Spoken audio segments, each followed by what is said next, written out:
O eternal and almighty God, from whom all power and wisdom come, we are assembled here before thee to frame such laws as may tend to the welfare and prosperity of our province. Grant, O merciful God, we pray thee, that we may desire only that which is in accordance with thy will, that we may seek it with wisdom and know it with certainty and accomplish it perfectly, for the glory and honor of thy name and for the welfare of all our people. Amen. We acknowledge we are gathered on Treaty 1 territory, and that Manitoba is located on the treaty territories and ancestral lands of the Anishinaabe, Anishinaabe, Dakota Oiete, Dene, Tsuut'ina, and Neothog nations. We acknowledge Manitoba is located on the homeland of the Red River Métis. We acknowledge northern Manitoba includes lands that were and are the ancestral lands of the Inuit. We respect the spirit and intent of treaties and treaty making, and remain committed to working in partnership with First Nations, Inuit, and Métis people in a spirit of truth, reconciliation, and collaboration. Please be seated.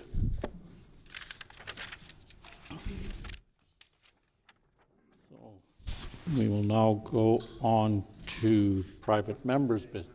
Orders of the day, private members' business. The Honourable Government House Leader. Good morning, Honourable Speaker. Can you please resume second reading debate of Bill 208? It has been announced that we will now resume second reading debate of Bill 208, the Manitoba Small Business Month Act, Commemoration of Days, Weeks and Months Act amended. The debate stands in the name of the Honourable Member for Red River North, who has 6 minutes remaining.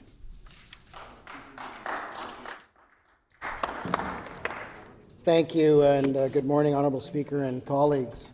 Again, great to have the opportunity to stand in this House, as it is certainly a privilege to be here and be able to talk about Bill 208, again, the Manitoba Small Business Month Act. I had a few minutes to open on this bill earlier on, and again, a pleasure to get up today and speak more about the importance of Manitoba small businesses. We know that they are truly the driver of our economy here in Manitoba, and recognition of them doesn't only fall for a month, but it falls every single day. And I know everybody on this side of the House would agree that without small businesses making the sacrifices that they make every single day when they get up, go to work, and put food on their table, but in turn provide opportunity for their team and their staff to put food on their tables as well, to ensure that Manitobans are strong together. We know, however, that under the current NDP government, even though they put forward a bill that certainly we recognize is important, there are some areas that maybe we need to park our ideology and look at really what will help small businesses and small and medium-sized businesses here in Manitoba continue to thrive. And again, some of the ways that the NDP are hurting small businesses, maybe they're not aware, but certainly we're happy to put some areas on the record that they can look at. I know a budget is coming up on Thursday, and it's important that in that budget, one of the top priorities. Point of order, Honourable Speaker. The Honourable Member for Spruce Woods on a point of order. Thank you, Honourable Speaker. I'd like to request a quorum count. A quorum count.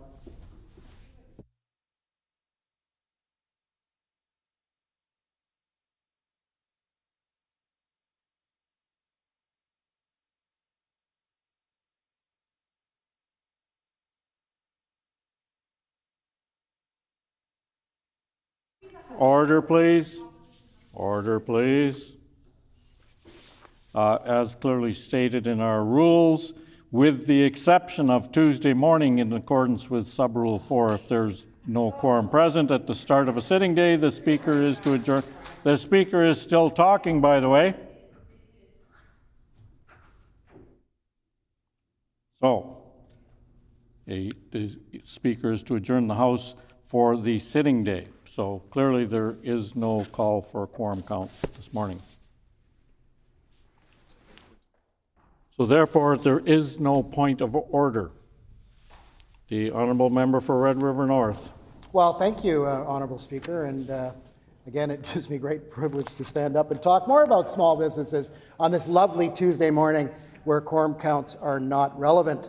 Eliminating the school tax rebate for commercial businesses and raising property taxes to the tune of over $150 million will be one area that the NDP government should be considering come budget 2025 when they rise in this House on Thursday to talk about how they're going to support small businesses.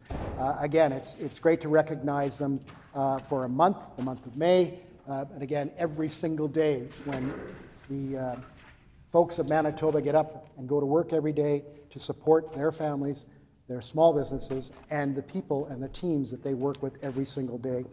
We know that eliminating the personal basic amounts and raising income taxes on doctors and engineers and other professionals is going to be a deterrent for them to stay in this province. And, you know, we talk about doctors and, again, the great work that they do. Well, doctors are a small business. They essentially are small business owners. They hire their own staff. They have their own ability to rent or lease or purchase property where they can function and serve in their practice every single day. They are a small business, Honourable Speaker, and I think the NDP needs to put a focus on this again when they go forward, understanding that every time you raise a tax, you're raising it on not only those small business owners, but our doctors. And we have a shortage of doctors, as the NDP knows. We know that. So we want to make sure that we have a business environment that will be welcoming to our doctors, that are small business owners and partners in growing our economy and ensuring that we have enough services like social services, education, and of course, healthcare in these very challenging times. You know, we know that the NDP last fall essentially ran through BITSA and essentially will ban businesses from replacing workers during a strike to ensure business and supply chains are moving forward. Well, we know that when businesses shut down, case in point, during the pandemic, we had a serious concern with supply chain. We know that it essentially shut down the world, Honourable Speaker. We know that not being able to go to a grocery store and grab something off the shelf during that particular time was a challenge. Well, guess what?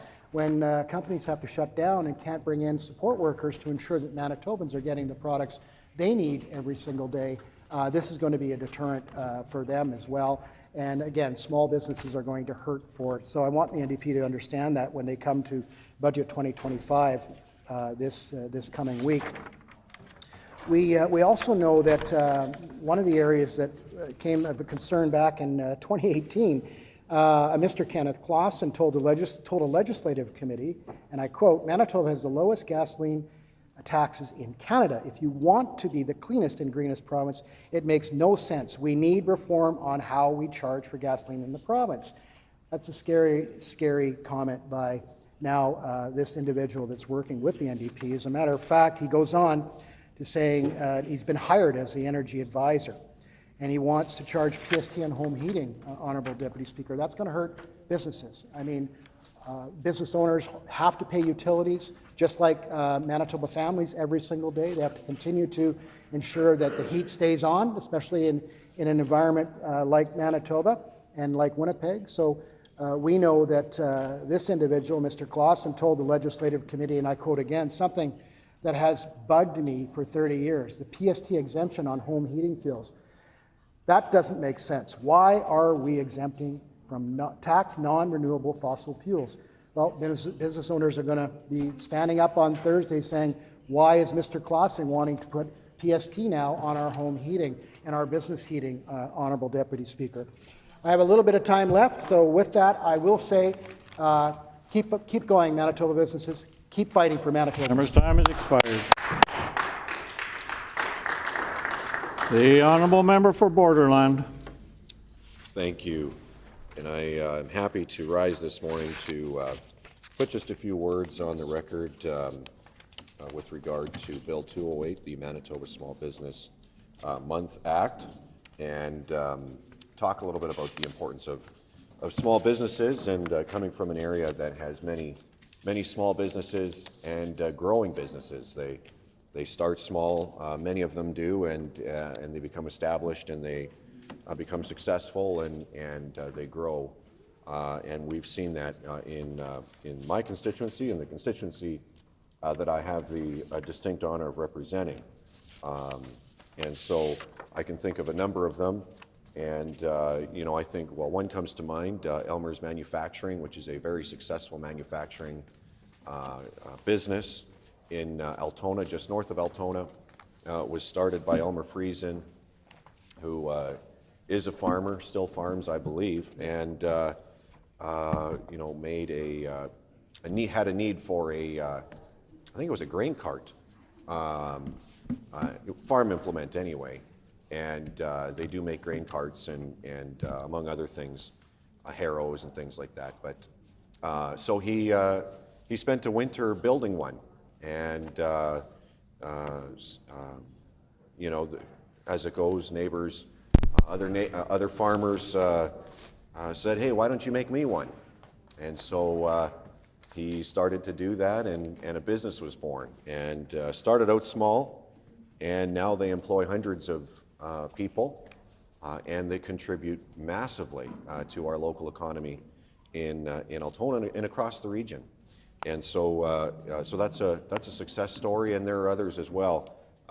Icon Technologies, which employs many people from the constituency that I represent, is located in the constituency of the member for Morden and Winkler.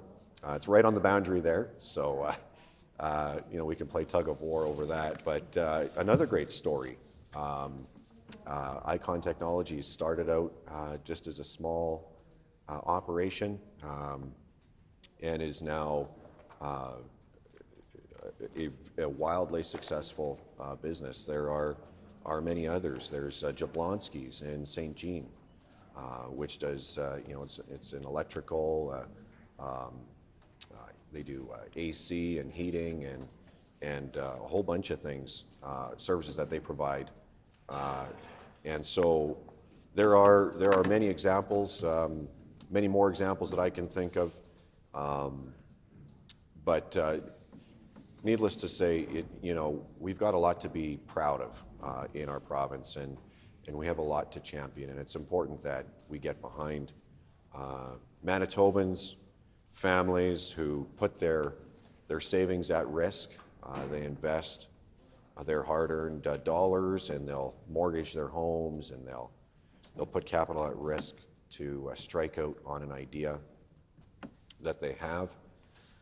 And of course, success is not guaranteed, but they're willing to fight through the red tape, the regulations. They're willing to fight through adversity, whatever the markets may change, and they're willing to go through all of that in order to provide their product or their service to their neighbors and to their communities. And so that entrepreneurial spirit is so important to our province and to our country, because without that, real wealth doesn't get generated, and we would all be much, much poorer for it. So it's that entrepreneurial spirit that really we've got to champion. And I think a government really has to, I think more often than not, get out of the way. Let Manitobans do. They know best how to spend their money. They know best how to make decisions in their own interest and the interest of their families and of their communities. And it's important for government just to get out of the way.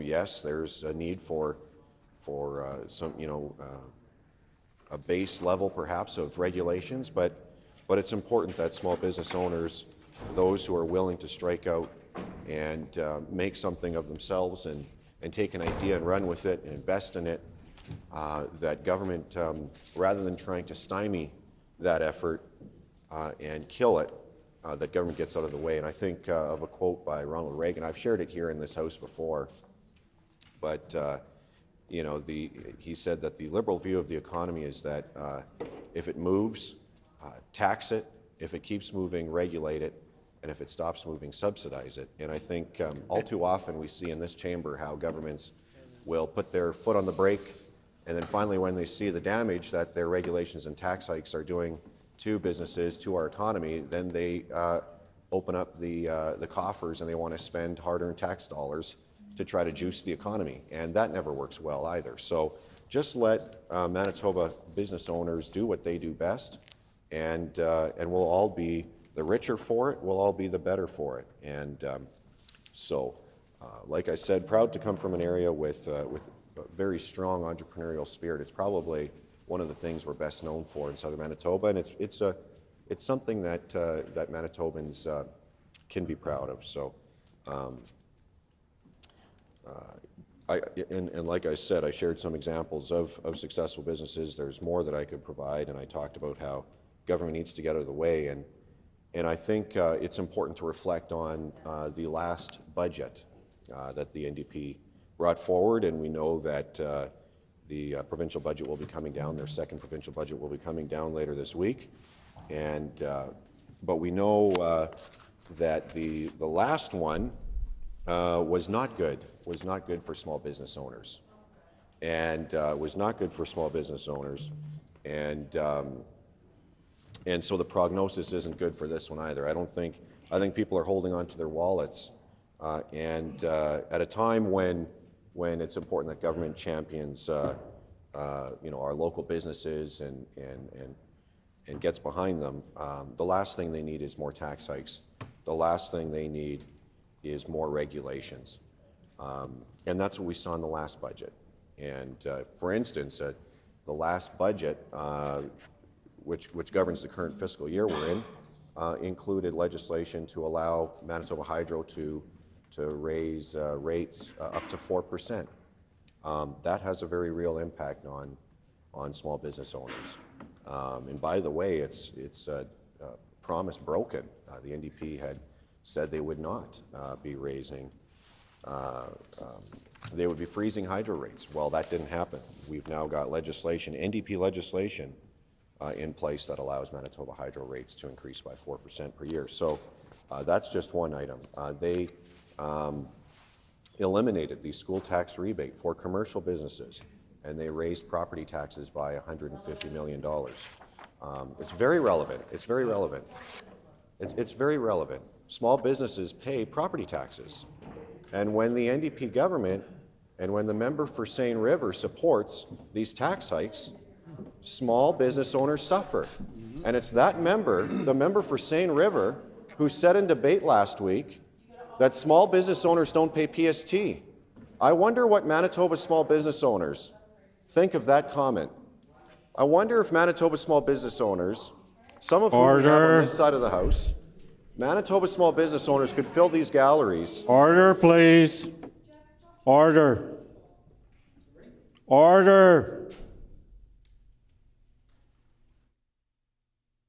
Members can quit hollering back and forth across the aisle. I understand that we sometimes disagree with each other, but there's a proper way to do it, and hollering back and forth is not the proper way. The Honourable Member for Borderland. Thank you, Honourable Speaker. As I was saying, I wonder if Manitoba small business owners could fill these galleries today, and they're hard at work. Many of them probably got up at 4 o'clock this morning and went to work. So they're not able to be here. So we are here to speak for them and their interests.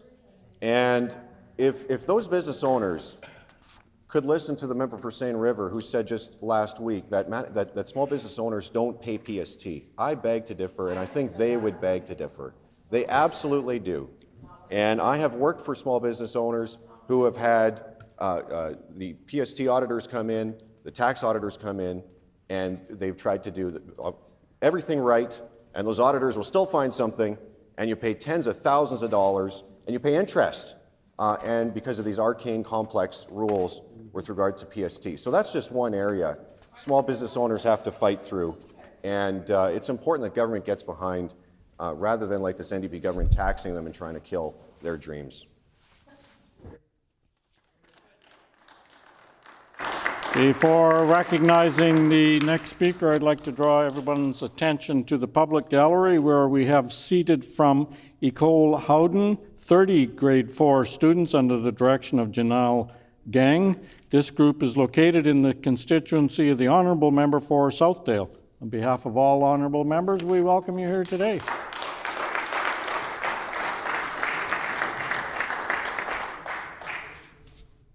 The honourable member for Brandon West. Well, thank you, Honourable Speaker, and I'm proud to rise today and talk about the Manitoba Small Business Month Act, particularly as small business is so integral to the economy of Manitoba. About 90% of businesses that we have within Manitoba come into that small business area, and I know many of my colleagues on this side of the House own or operate or manage small businesses and are very aware of the challenges and the difficulties that surround small businesses.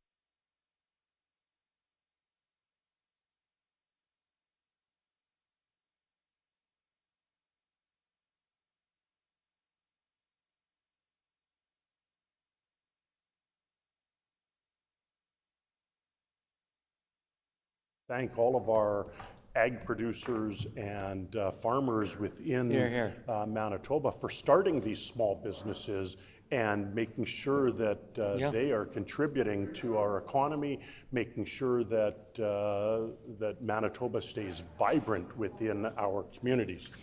But as I represent Brandon West, and it's divided by 18th Street between Brandon East and Brandon West, I know that many of you will be visiting Brandon in the near future for the Royal Manitoba Winter Fair, and as you bounce along 18th Street that was scheduled to be finished last year by October, but unfortunately never happened under this government. So again, you'll be bouncing. Order, please. I would ask the member to keep his comments relevant to the bill that we're discussing. The honourable member for Brandon West. Thank you, Honourable Speaker, and I was just getting to that part as you're moving down 18th Street. You'll notice a number of areas on the west side that are the small businesses of Brandon. As a matter of fact, all along 18th Street is a number of small businesses that have been started well before I was the MLA for that area, but I'll highlight a few that have happened in the last little bit. In the Brandon Shoppers Mall, which is in the constituency of Brandon West, they recently had the Sylvan Learning Centre open up there last year. I was happy to present them with a certificate. Again, small business that will help develop young minds, help them with their education. And I know that they opened up because they weren't seeing the same numeracy and literacy rates under this government, so that they are welcome to open up and help these young minds grow.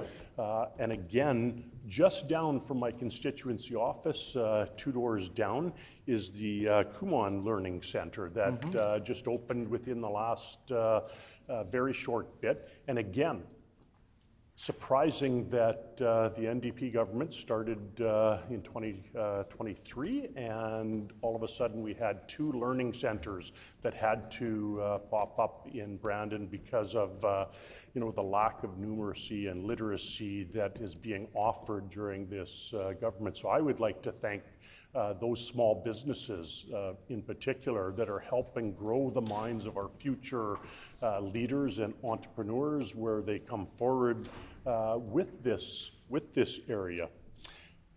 Honourable Speaker, if I move over a little ways to 34th Street in my constituency, a little bit further west, Brandon West, we find Fun Time Pottery, and I was absolutely thrilled to present them with a 15-year certificate of being an independent, really unique business within Brandon West, where there can be parties for kids, they can learn pottery, they can do the painting and the firing of all of their pottery.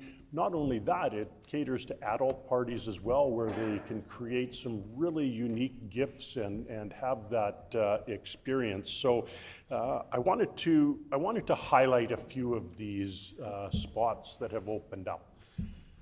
But what I know Brandon West is lacking, and there's been a challenge, is daycare spots. And Brandon was slated to have 2 new schools built under the previous PC government that were absolutely just chopped off the education table when this government came in. And having this elimination of not only the 2 new schools, but the hundreds of daycare spaces that this would have provided would have allowed people to enter, work at small businesses, start small businesses, or participate in the supply chain with some of the small businesses. But unfortunately, the NDP government chose to slash those programs, and therefore many of the people in Brandon West, and I'll even say in Brandon East, where the Minister of Municipal Affairs resides, suffers as well. And if we had these daycare spaces that were promised under the PC government, we would have a number of individuals that would be able to support the local economy through that 90% of small businesses. Not only that, the construction trade that would have happened for small businesses, electrical, mechanical, whether it be the concrete workers, whether it be the builders and construction. There's many, many small businesses that would have reaped the benefits of building those 2 new schools in Brandon and those daycare spaces.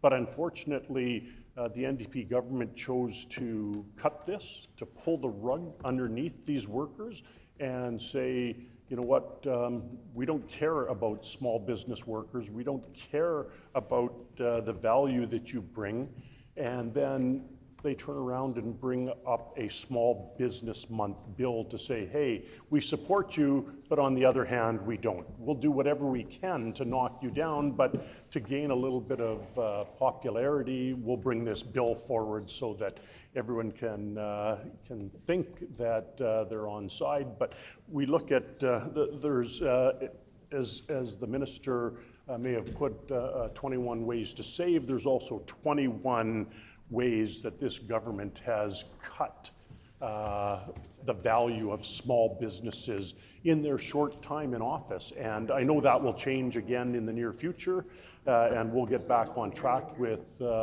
small businesses and what business is all about. One thing that I can talk about too is in the last budget, Honourable Speaker, $9 million was cut from the justice system funding. $9 million that impacted cuts to the provincial policing program, to victim services, to courts and corrections, as well as the Manitoba Criminal Intelligence Centre. And these cuts affected small business because crime is one of the leading areas that causes small businesses to shut down. I'll note just across the way from the legislature here, there was a number of small businesses in Fort Rouge, that would be the Premier's own riding, that were shut down because of safety concerns and because of the lack of care by this NDP government, putting people and their businesses first, allowing this proliferation of crime and of damage that happens across that area. It was shameful, quite frankly, Honourable Speaker. So, as my colleague from Borderland said, individuals know best how to spend their money. And how they spend their money and how they make their money shouldn't be punished. And the punishing taxes that this government, this NDP government, has put on small businesses and individuals that make more than a certain threshold. The idea of getting into small businesses is to make money, to generate that income so you can have employees, so you can pay people. But of course, whoever starts these small businesses reaps those benefits as well. And having these punishing taxes that this NDP government has introduced causes small businesses to move to other jurisdictions. And you know, Saskatchewan or Alberta that are welcoming. Although let's look at the fact that Brandon West really deserves these small businesses, and I would like to thank each and every one of them. Thank you, Honourable Speaker. The honourable member for Agassiz. Thank you, Honourable Speaker. I'm pleased to stand here today and put a few words on the record in regards to the Manitoba Small Business Month Act. And I'd also like to take a moment here to celebrate the many small businesses across rural Manitoba, specifically Agassiz. We all know these businesses are the heart and soul of our communities, that of which, like I said, we all know. They are truly the backbones right across our province here. They're not just shops and services. They are the livelihoods of our families living in these communities, and the spirit of entrepreneurship and hard work is demonstrated throughout these small businesses. These businesses are vital for several reasons, and a lot of which my colleagues here have highlighted. We all understand that they provide essential goods and services, create jobs, and again, contribute to the local economy. Each one of you, whether you run a cozy cafe shop in Calwood, in Agassiz, or a pharmacy store in Gladstone, in Agassiz, each one of these plays a crucial role in shaping the character of the area. They bring unique offerings to the table and cater to the specific needs and tastes of the community. In Agassiz, I want to highlight just a few of our local small businesses.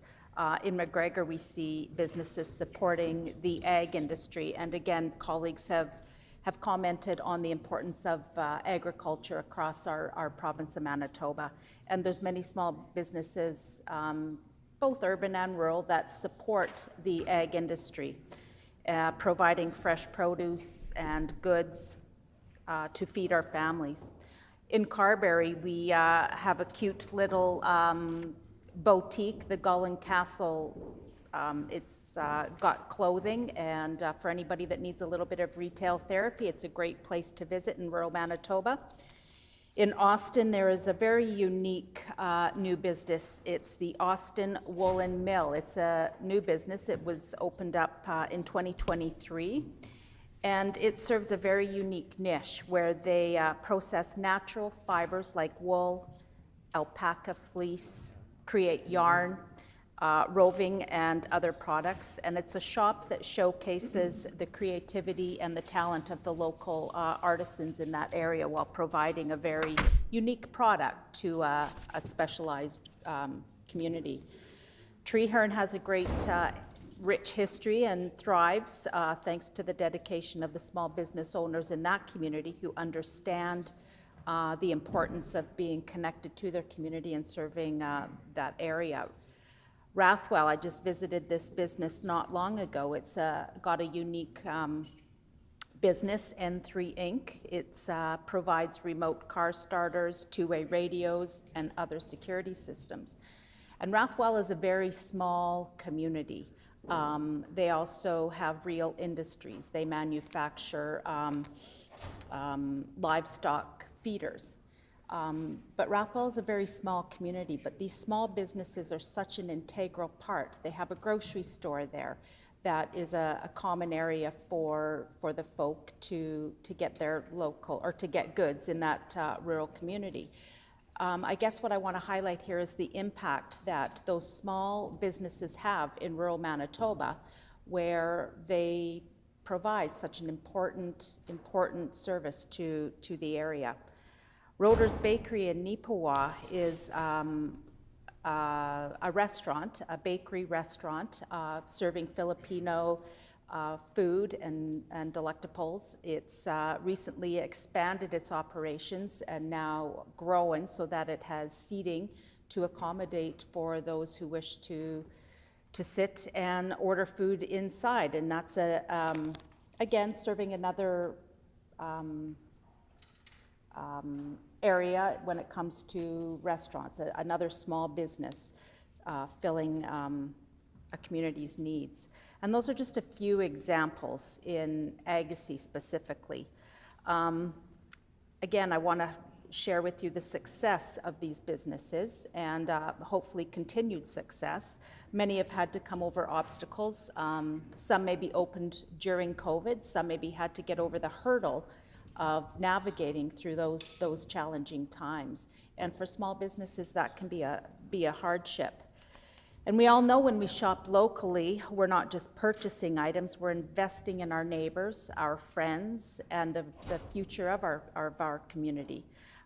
They often sponsor local events, donate to charities, support youth sports teams. We've all seen that. And this also is a sense of community. It reinforces the ties that bind us together as community.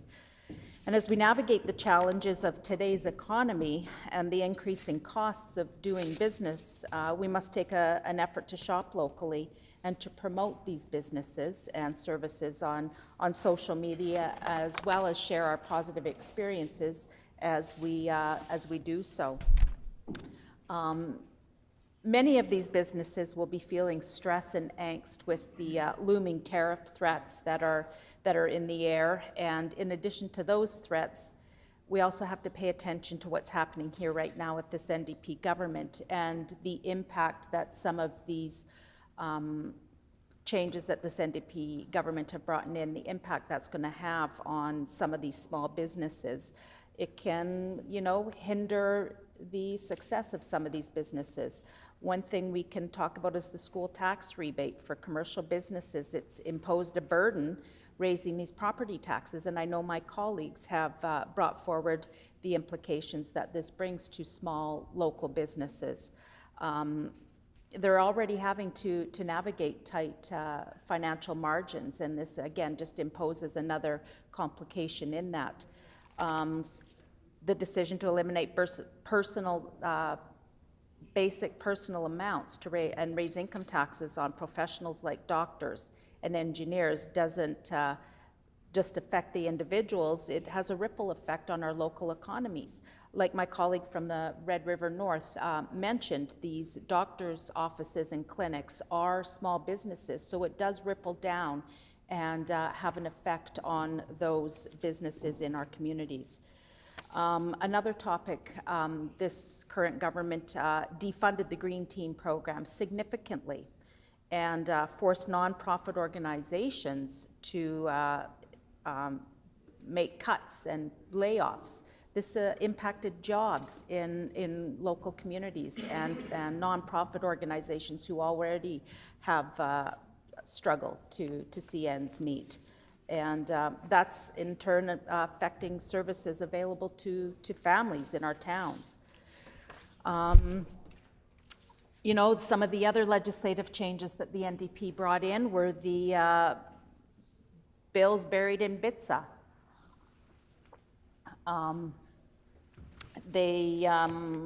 The decision to ban the use of replacement workers during strikes disrupts the continuity of business, making it harder for them to operate during challenging times. That's another significant impact that small business can be faced with based on some of the NDP's legislation. Repealing the Regulatory Accountability Act without consultation. And we hear that often, this NDP government lacks that consultation component when it comes to making some of these important decisions across our province. Manitoba's small businesses are calling for a commitment to reduce red tape. The absence of accountability measures only exacerbate the burden of regulation. The cancellation of contracts for new schools, and again, my colleagues have highlighted some of that, and again, the ripple effect that this has on our local economies is significant. The cuts to parks funding and the slashing of job offers for internationally trained workers diminishes resources, again, available to our communities. Hydro rates, again, everybody here that turns the lights on, has the heat on, has a hydro bill, and this government has going to take action to increase that. But one thing I do want to say here, Honourable Speaker, is these aren't just shops. They are part of our identity.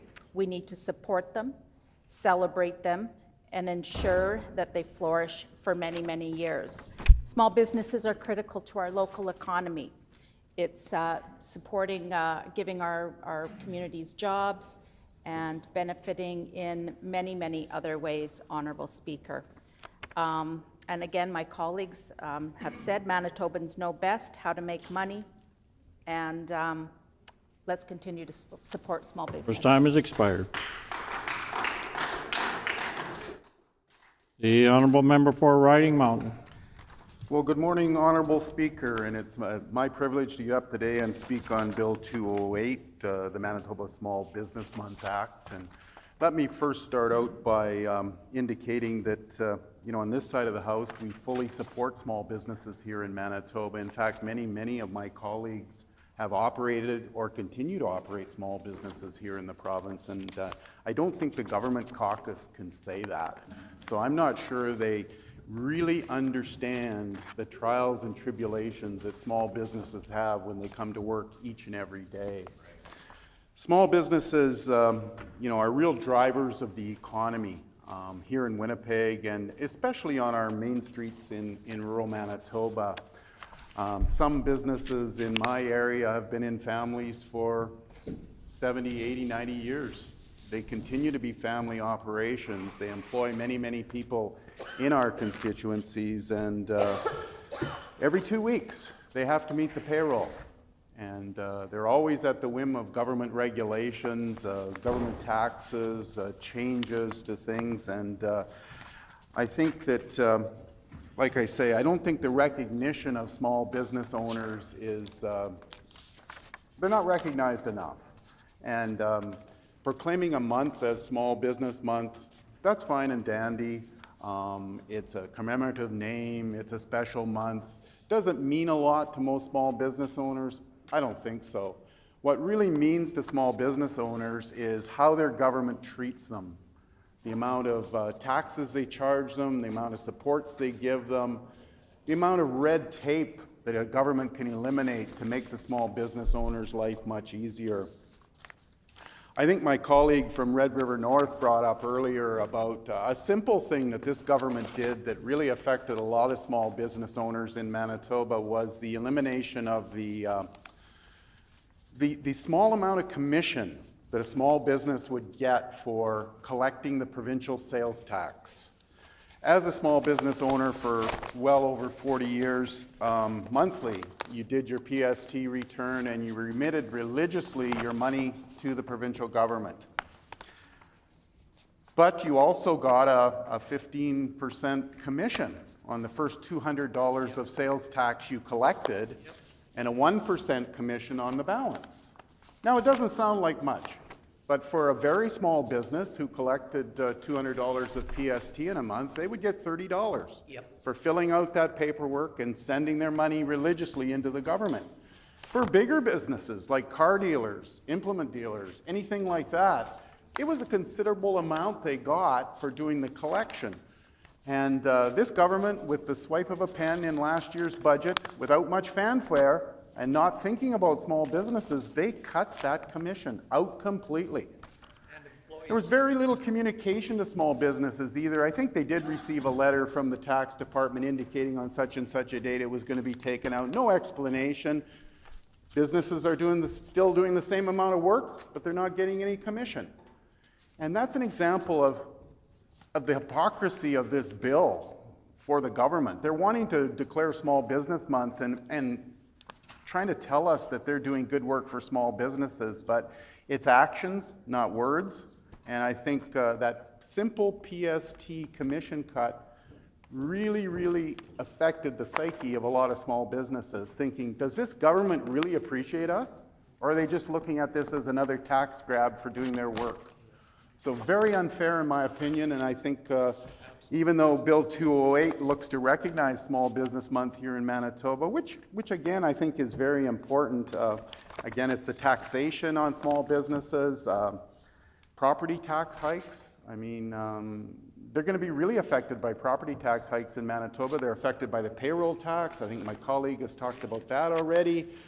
Small to medium to large size businesses pay various payroll taxes depending on their payroll. And I guess I've never understood the payroll tax. It's a penalty on businesses for hiring employees, and I don't really understand I understand the reason for a tax because you need more taxes, but there must be other ways to tax profits of companies a little bit more and eliminate the incentive to hire employees. I think all the payroll tax does here in Manitoba is encourage more and more business to go to self-checkouts, perhaps more automation, eliminate employment and things like that. And I think there's a stat that shows that our unemployment rate in January is one of the highest in Canada here. And perhaps this regressive payroll tax is certainly part of that. And I know on this side of the House we're calling for its elimination.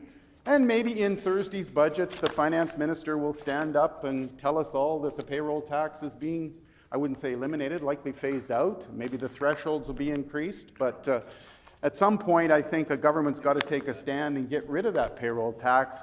I'm not sure it'll be this government, but it'll certainly be our government when we're back in power. Again, we talked about basic personal amounts and raising income taxes, and especially on doctors and professionals in our communities.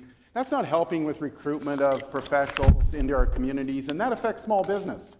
The less people that live in our communities, the less professionals we have in our hospitals and things like that, our small towns suffer. They don't grow. Yes, there's some communities in Manitoba that are growing, but there's many that are staying stagnant or dropping. The small business numbers are dropping on small towns in Manitoba. And I think that's a function of not having enough professionals in communities. You draw more people into a community to shop if there's a professional, if there's a hospital, things like that. I mean, and living near the border is another problem. My colleague from Turtle Mountain just reminded me, you know, representing a border riding, there's more opportunities in Saskatchewan for people. We've had businesses just move across the border. The tax regime is different. They seem to feel supported by a government. The fuel tax is different. Everything. The income tax is different.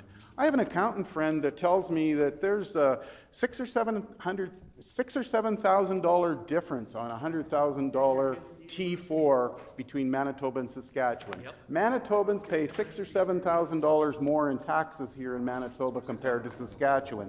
So when you're living close to the border, as people do in my constituency and the member for Turtle Mountain, there's no real reason why you just can't slip across the line and buy a house. And even though you're working perhaps in the potash mine in Saskatchewan, you live in Manitoba, you're starting to think, you know, $6,000 a year, that really adds up over time. So I think our tax regime certainly has to be looked at for both small businesses and for the residents who live in our communities that support those small businesses. Now, I have a list here of 21 ways the NDP is costing small business money, and I don't have the time to get into them all, and there's so much, and I know my colleagues have talked about them as well. I mean, even canceling school contracts in communities. Communities in Manitoba are concerned for their schools.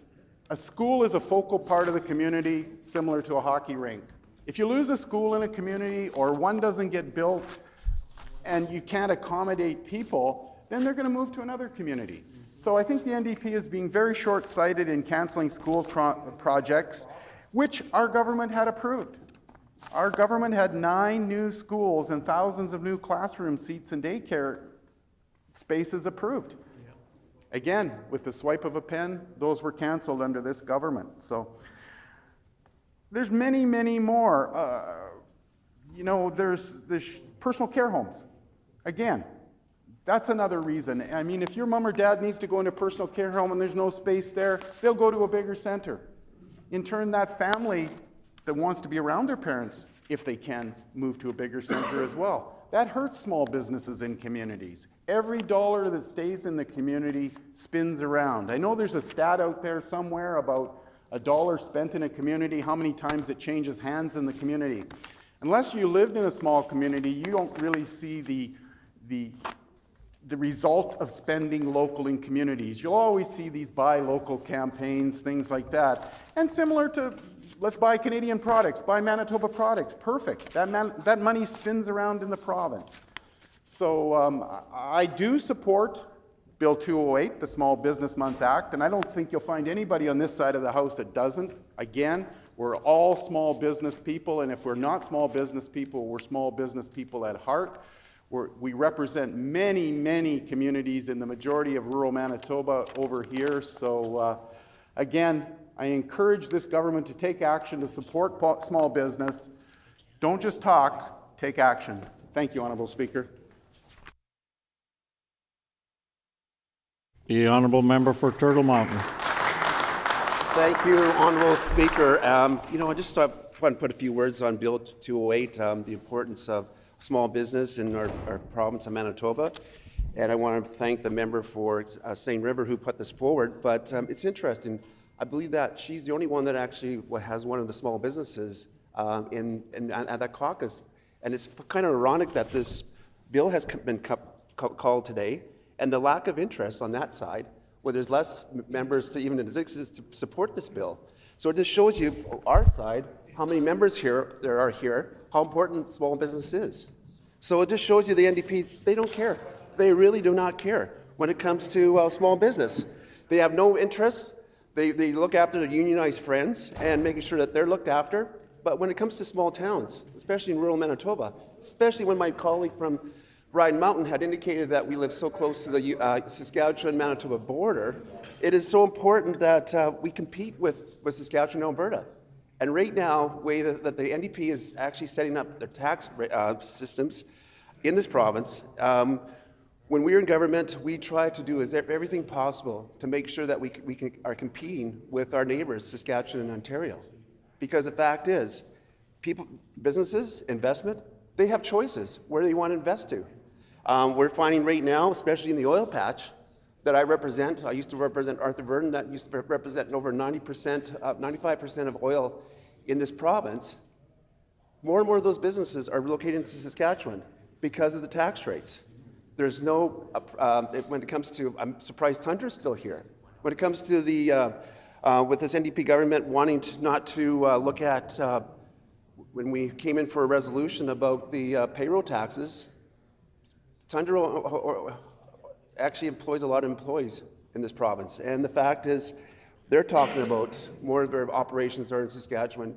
So this is very concerning, Honourable Speaker, when it comes to small businesses. They bring forward this Small Business Act, and really, they're far from having any empathy on businesses, especially when it comes to educational taxes.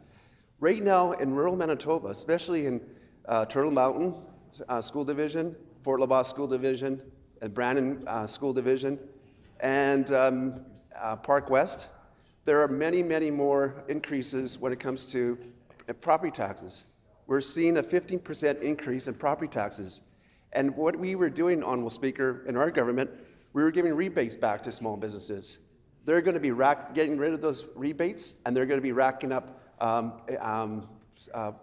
property taxes when it comes to the education side of it. Again, they were looking after their unionized teachers. They are one of the highest paid teachers, and teachers are paid almost the second highest in the country right now, Honourable Speaker. And I remember back in the day of the dark days of the Selinger government, they were paying teachers almost the second highest, just like they are doing right now. And the interesting thing was, we were dead last when it came to education system. The students were— Order, please. I would remind the member to keep his comments relevant to the bill we're talking about. The honourable member for Turtle Mountain. Thank you, Honourable Speaker. I was talking into the tax rate when it comes to not supporting small businesses. This is why I wanted to talk about the educational taxes, because the fact is, we were dead last when it came to education for the amount of money that we put into our education system. And the fact is, the funding right now, it's not, when it comes to small businesses, it is not going to be able to sustain that, Honourable Speaker. And it's going to happen is that more of our businesses, especially that we're quite close to the Manitoba-Saskatchewan border, more of those businesses are going to go to Saskatchewan. They do not have a payroll tax. Like my colleague says from Ryan Mountain, there's like, accountant said, there's like $6,000 or $7,000 difference when it comes to $100,000 worth of income. I got a brother who works at the potash mine in Esterhazy. He lives in Manitoba. He loves Manitoba, But there's going to be a time where, his daughters both work at the potash mine, and they might have to make that decision because of the tax situation when it comes to Manitoba versus Saskatchewan. And the fact is, Honorable Speaker, those people actually spend money in our businesses, in our rural areas of Western Manitoba. So it's so important that, that if they're going to respect small businesses, they got to make sure, especially now, Honorable Speaker, we're looking at tariffs coming forward. In my constituency of Turtle Mountain, basically 2/3 of Turtle Mountain straddles the U.S. border, Honorable Speaker, and that is a big impact. We have many manufacturers in Turtle Mountain right now, and one is fiber. They make equipment for machinery for equipment for dairy farms. They're actually expanding. They expanded in the last few years, and they actually were one of the biggest employers in my eastern side of the constituency, and they're looking at the way that they've been attacked by taxes and everything that's coming at them, especially tariffs. They may not have no other choice but to actually, if they're going to expand, is expand in the U.S. Because the fact is, this is an impact to a small business in Turtle Mountain. Fiber, who actually is located at Crystal City, Manitoba, employs a lot of people. I would say Crystal City, which belongs to the RM of Louise, was the fastest growing constituency in Turtle Mountain. And the fact is, the population grew because of this employer and many other employers around there, the spin-off effects of small businesses in the area. And so the fact is, if this business does relocate or they expand to the south, this is a big impact for the area. The RM of Louise was the only municipality in my constituency that actually had a higher population than the Manitoba average. Whereas my other, especially on the western side, because we compete with Saskatchewan, there's depopulation. And the depopulation is our tax system that I think that more people are setting up businesses and choosing to live into Saskatchewan. And the fact is, right now, when it comes to doctors, my colleague from Riding Mountain talked about doctors. The fact is, we need tax revenues, we need population to keep our doctors in our rural areas.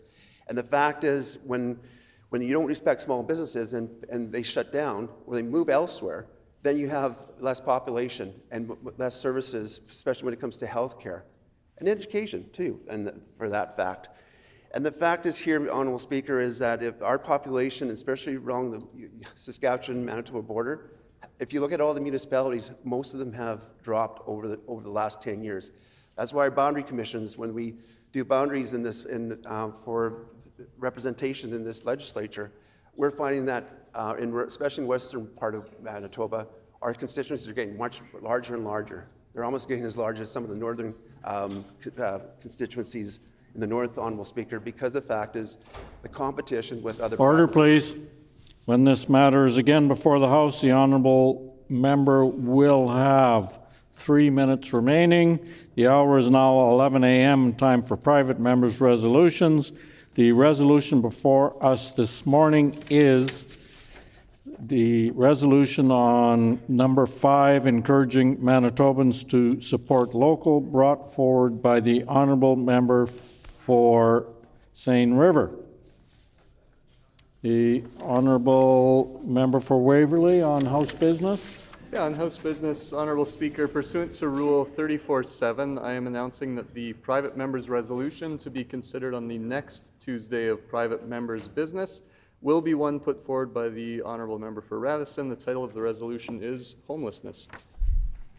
It has been announced that pursuant to Rule 34(7) that the private member's resolution to be considered on the next Tuesday of private members' business will be the one put forward by the honourable member for Radisson.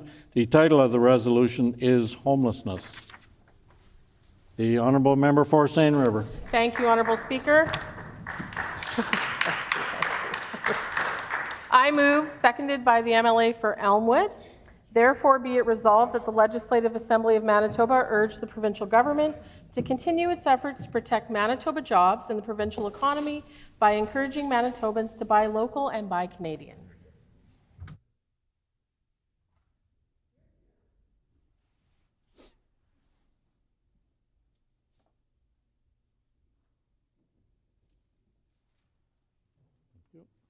Been moved by the honourable member for Seine River, seconded by the honourable member for Elmwood, that therefore be it resolved that the Legislative Assembly of Manitoba urge the provincial government to continue its efforts to protect Manitoba jobs and the provincial economy by encouraging Manitobans to buy local and buy Canadian. The Honourable Member for St. River.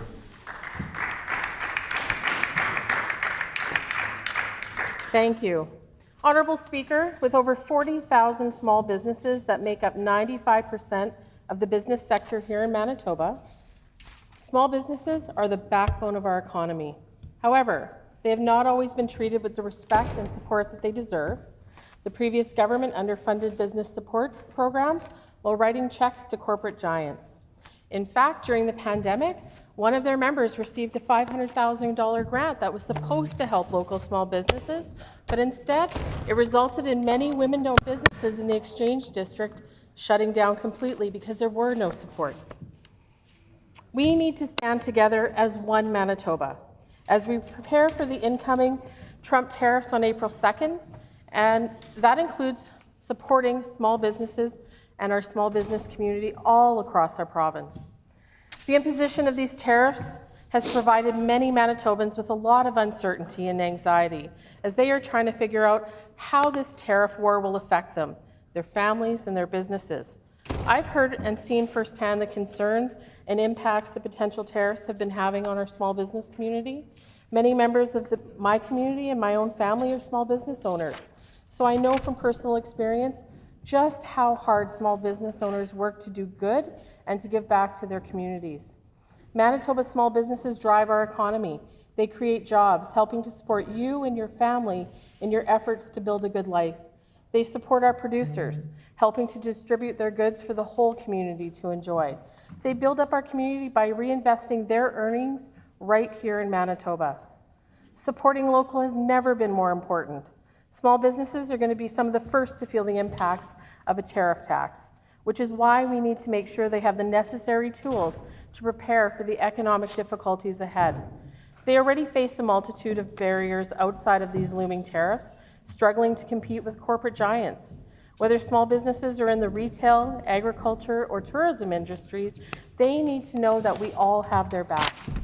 Honourable Speaker, our NDP government has been working tirelessly to weatherproof our provincial economy and make sure that we keep it strong during this economic storm. We created a U.S. Trade Council made up of representatives from various industries and sectors across our province to prepare for the tariffs and to make the case that Manitoba has what Americans need. We have also been encouraging Manitobans to buy local because where we spend our money matters. When we buy local, we're supporting our fellow community members, people that we know share the same values, interest, and desire to see our communities succeed. Buying local means that we are reinvesting in our communities, which means that we, as community members, directly reap the benefits of the purchases that we make. This is because 2/3 of every dollar we spend at a small retail business recirculates in our local economy, as opposed to only 6 cents of every dollar spent at an online giant. So shopping local reinvests 8 times the amount into our province than supporting a giant chain does. Buying local is the most ethical way to shop because we know how the products we make and how they are prepared. Small businesses often buy their ingredients and decor from other local small businesses. This then means that supporting small local businesses can help lower your carbon footprint. Small businesses are leaders in our communities, Honourable Speaker.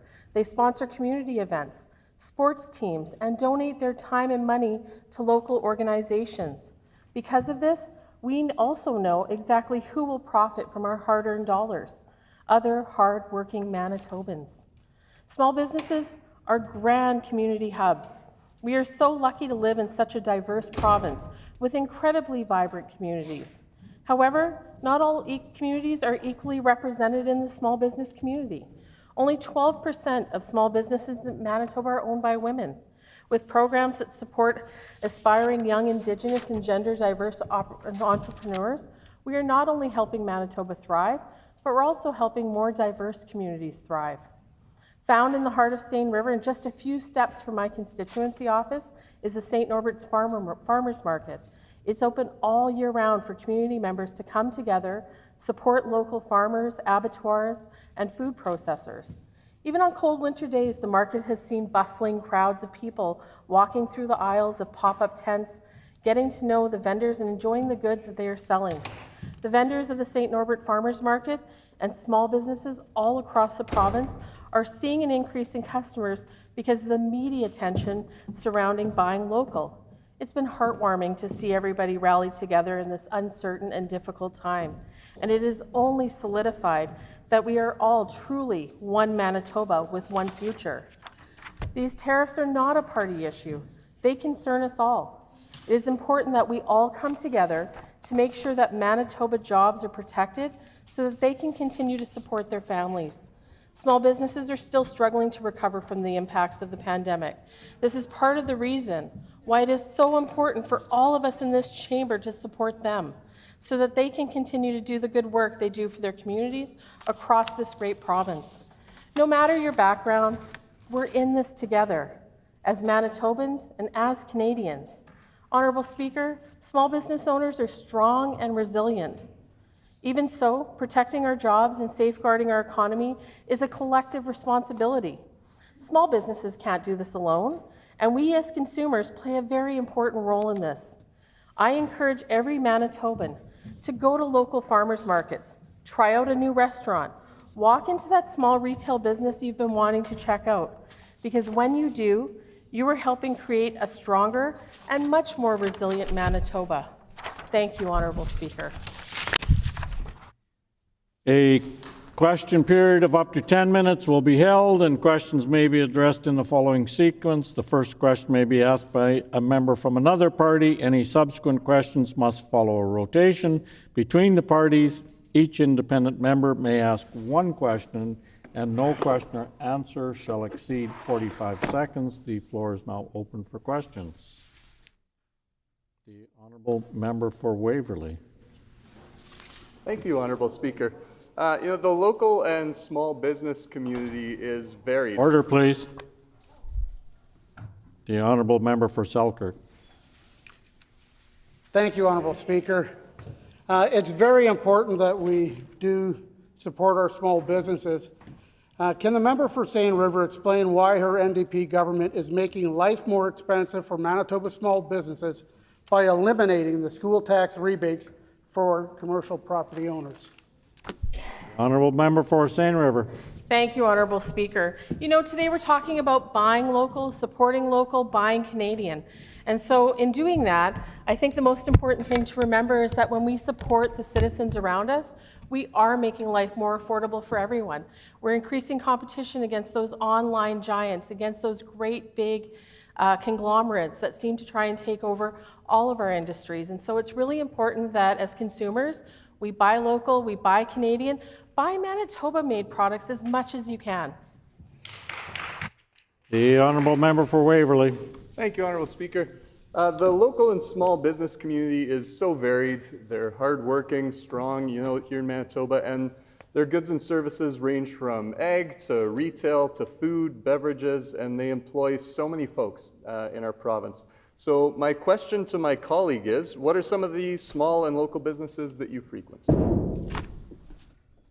The honourable member for St. River. Thank you, Honourable Speaker. That's a great question, honestly. I've always been a consumer that is very concerned who I'm buying from. I check labels. I make sure that when I'm going to a restaurant, I want to know a little bit about that restaurant. There's a local restaurant that just opened not far from me. It's called Dave and Laverne's. It's a brand new place in Southdale. It's a fantastic restaurant. Great atmosphere, kind of has a 50s style vibe. That's one of my favorite restaurants to go to. Bakeries. I can't say enough about Le Croissant in St. Boniface. I love their croissants and their baguettes. It's one of my favorite places to go. There's also Bothwell, Fromagerie Bothwell on Provencher that I go get local cheese and make sure that I buy Bothwell cheese instead of buying Kraft at the grocery store. So buy local, support local. Time it's is the way expired. to go. The honourable member for Springfield Rashot. Has the member spoken to small business associations, chambers of commerce, etc., about what we can do to remove regulations and make it easier for small businesses to prosper? Honourable member for Seine River. Yeah, great question. Thank you for the question. I have actually done a lot of those consultations, and I'm constantly talking to small business owners. Because my office is located next to the St. Norbert Farmers Market, I make it a point of going there once a month to talk to all the vendors and small business owners. I've taken trips outside of the city to visit their different locations when they're not set up at the farmers market. They're all saying the same thing. It is so important for the people here in Manitoba to support them. Whether it be when I'm having a conversation with Chuck Davidson, when we're talking about my Small Business Month bill, he's thrilled with the idea of having a marketing campaign that can be structured around supporting our local Manitoba businesses. The honourable member for Waverley. So Manitoba has tens of thousands of small and local businesses, and these businesses survived tough times under the former failed PC government. And while our government is focused on supporting small businesses, we continue to hear divisive comments from the opposition, specifically from Turtle Mountain, for example, taking shots at firefighters and teachers, some of whom are actually small business owners as well. So my question is, how did the former failed PC government let down small businesses while they were in power? Honourable member for Seine River. Thank you, Honourable Speaker. And I can tell you as a small business owner, as a family, coming from a family of small business owners, my sister owns a business, my father owns a business, my aunt owns businesses. We're entrepreneurial people. We didn't feel any support coming from the former PC government. Nothing. When the pandemic hit, we were waiting to see what kind of supports there would be provincially. Nothing. What did they do? They put forward $500,000 to support the MLA for Fort White, where he created a company to take in goods from local businesses to make his money on their goods by tacking on, a little extra for himself. The support was not there. I watched women-owned businesses in the Exchange District close down while that member opened his shop right across the street. It is 100% accurate what I'm saying. The support was simply not there. The honourable member for Morden Winkler. Thank you, Honourable Speaker. It's disappointing to hear what we're hearing here from the other side right now. We're here to support small businesses, and that's what our focus should be today. Can the member from Seine River tell us what the current government is doing specifically, other than advertising on social media and billboards? The honourable member for Seine River. Hi, thank you for that question, Honourable Speaker. And it's interesting that this member is disappointed because another member and I went out and supported her local small business in her community, made a point of doing that because we believe in it so much. Our government is doing everything we can to ensure that small businesses don't feel the negative effects of the imposing tariffs.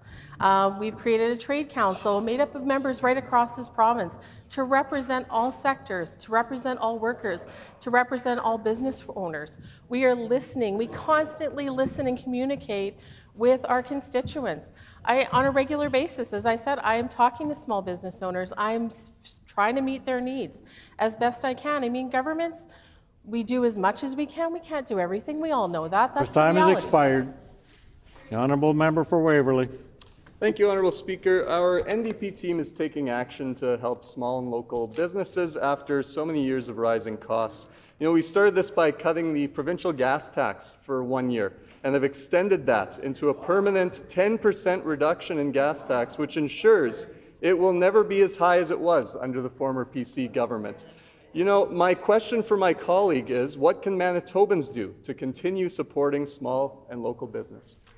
Honourable member for Seine River. Thank you for that question. They can shop local. Go to the local butcher, go to the local bakery, go to the produce stands and farmers markets, buy local eggs, buy direct from a farmer. Support the people that are producing things in our province. That is the best thing that anybody can do. The gas tax cut that we made last year had a huge impact on businesses in my community. I represent a great number of greenhouses down St. Mary's Road, and I can tell you every single one of those owners and all the people that do business with them, landscapers, were thrilled with the gas tax. They knew that it was going to come back, but us cutting it by another 10% and keeping it down was a huge win. And when as we're freezing hydro rates, I know they're equally excited for that. The honourable member for Midland. A CFI report of small businesses has shown that the highest tax burden that small businesses face is actually the payroll tax. So can the member please explain why her government refuses to phase out the job-killing payroll tax at a time when businesses are struggling the most? The honourable member for Seine River. Thank you, Honourable Speaker. It's ironic that the questions coming at me are simple fixes that they could have done while they were in government, but chose not to. Always pointing the blame. Members opposites take no accountability for their actions while they were in government. None whatsoever. It's like they've forgotten what's happened. It's so interesting. I was a small business owner. I felt no support. I can tell you members of my family felt no support either. They are just upset right now that we are a government that talks about small businesses, that we want to support them. They feel like they've cornered the market on small business because they own businesses. That's not the case. All members on our side care about small businesses. The honourable member for Waverley. Yeah, you know, Honourable Speaker, the hypocrisy coming from the other side today, again, is hilarious, to be honest. They kept a payroll tax in for 7 years. Every year they were in government when they could have gotten rid of it, and then they choose to argue with us about it. You know, we'll keep working on that, having those conversations. But I just want to give my colleague one more opportunity, because I think this is a really important resolution today, to just expand on why it is so important that we support local businesses here in Manitoba specifically, and just some of the great work maybe that is being done across her constituency with small businesses as well. Thank you. The honourable member for Seine River. Thank you. Great question. Small businesses are so generous in their time and the way that they give back to community. We know that when we go to local sporting events, tournaments, you're often going to see donations made by a small business to help that team, to help that organization raise a little bit of money for maybe they want to buy sweatshirts or maybe they want to buy sweatpants for their team. I know that my husband and my daughter, who run a small butcher shop, they offer fundraising opportunities whereby we cut the amount of profit we might make on something so that that team, that organization can make a little bit of money to help their group out. Small businesses do so very much to help our communities. They are here, they listen, they are members of our community, they sit in this chamber. We're all in this together, and so First time has expired. The honourable member for Selkirk. Thank you, Honourable Speaker. Other than a slogan to buy local and support local, what plan is in place to help the small businesses? What actual plan? The honourable member for Seine River. Thank you, Honourable Speaker. Well, I mean, we've been working really hard to support small businesses. Last year, it was removing the fuel tax. That was huge for small businesses. We've maintained a 10% cut off the amount that they were charging small businesses. We are freezing hydro rates this year. That is huge for small businesses, whether they understand that or not, especially for industrial businesses or businesses that are producers. We have a trade council where we have people from small businesses working towards solutions to make sure that our economy is strong here in Manitoba. The time for questions has expired.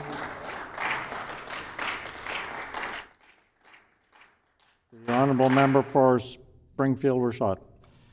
When the member suggested she spoke to business associations and chambers about regulations that could be removed, could she tell us which exactly she is going to be focusing? The member for Springfield-Rashad possibly didn't hear when I said the time for questions had expired. The floor is now open for debate. Order. The floor is open for debate. The honourable member for Selkirk.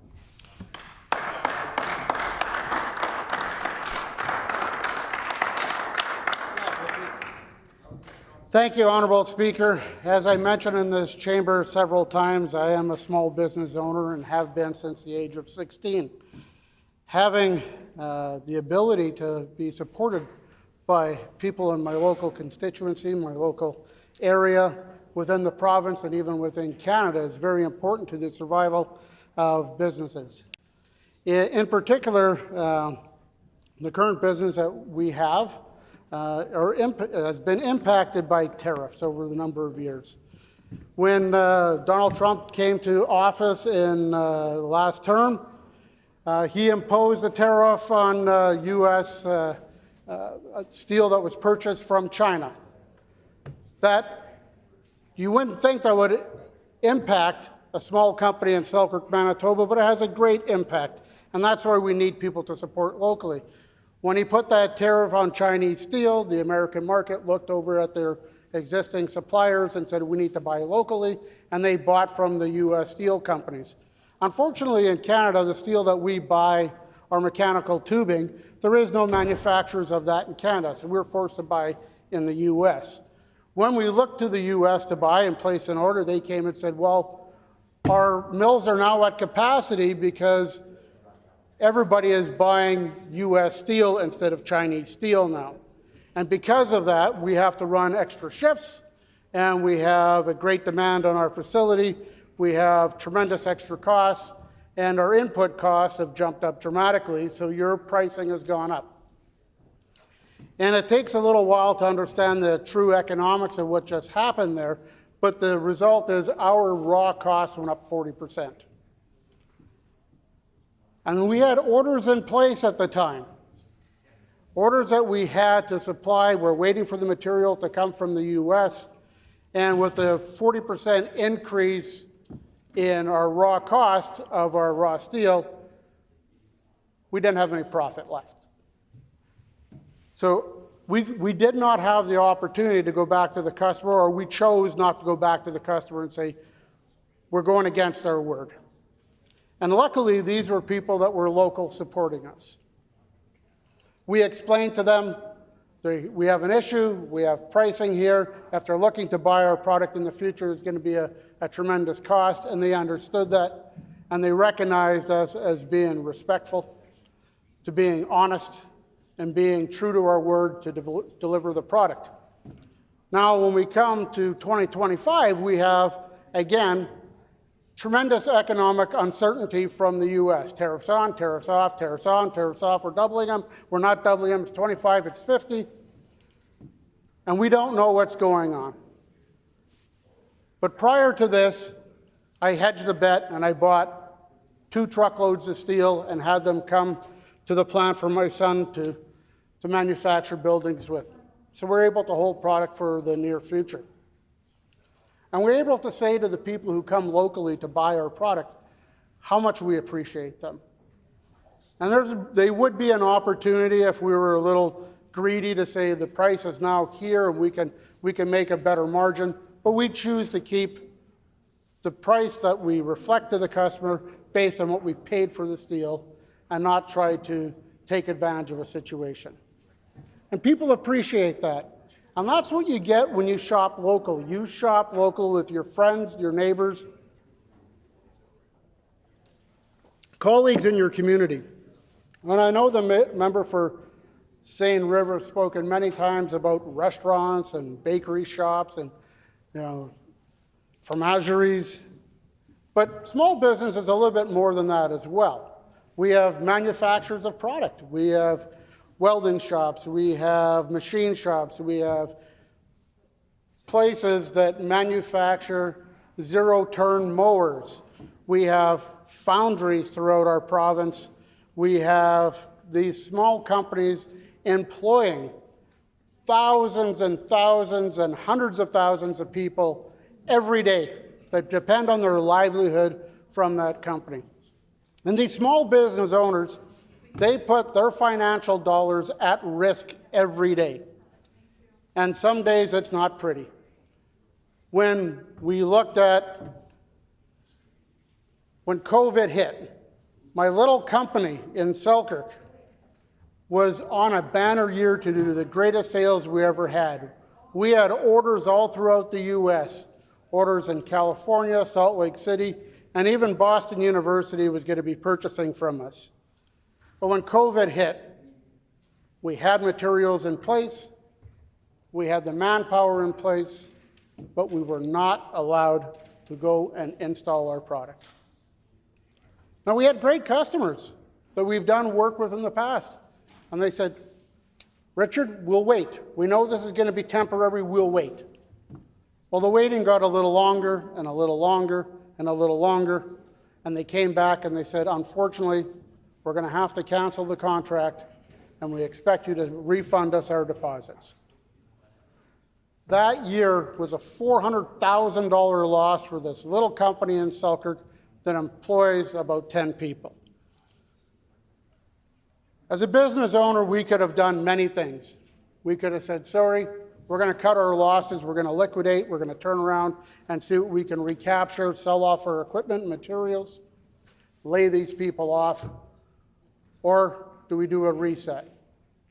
Keep the employees at work, their families depend on it, the community depends on it, their futures depend on having the ability to pay their mortgages, to pay their automobile payments, and to be able to come together as a community. And we made a conscious decision at that point that we need to focus more on local business. Even though the U.S. market's attractive, and we can do a great job down there because we've got the skill and the know-how, and we're priced competitively better advantage because of the dollar, we made a conscious decision to focus within Canada, to reach out to the people who've purchased from us before and say, how is it going in your industry? Is there anything we can do to help you? Is there any upgrades that you need on your buildings? Please let us know what we can do.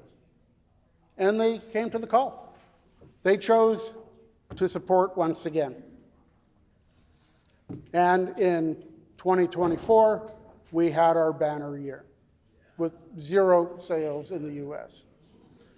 We didn't make back profitability where we were. We know that's going to take a long time. But it's that shop local, buy local, support local mentality that we have. And the small business owner isn't just a mom and pop shop that you go in there and the guy is slaving over a hot grill and getting up at 4 o'clock in the morning to make sure that he's prepping for the day, or the bakery that is showing up at 3 o'clock in the morning to make sure that fresh bread is ready when the store opens at 9 o'clock. It's everybody in our community, all the manufacturers, it's even the accountants, the lawyers, the doctors that we have. That's all small businesses that count on red tape being reduced, count on the government of the day to make sure things are better for them. Many years ago, when I had a machine shop, we'd go on trade missions down into the U.S. And we'd go to Minneapolis, Chicago, Las Vegas, and we'd set up a wing. We called it the Canadian Aisle. And there'd be a lot of manufacturers from Manitoba that were there. It was a great trip. Very rarely did I ever pick up a sale from any other entity other than the people that came with us. I would come back, and just about every company that was represented from Manitoba became a customer of mine. If we could invest time and energy and to grow our economy by showing the small businesses who's available in the area, develop trade shows within our own province that show the capabilities of each of the organizations that choose to be a part of that, we have an opportunity to really support local. Countless hours are spent by the owners sacrificing every day from their family, from their friends, from their vacation properties if they have them, to make sure their businesses are functioning. And we need to recognize that. We need to support that every single day to make sure that these business owners are valued and valued by this government. On that note, I thank everybody in the chamber for listening. Thank you.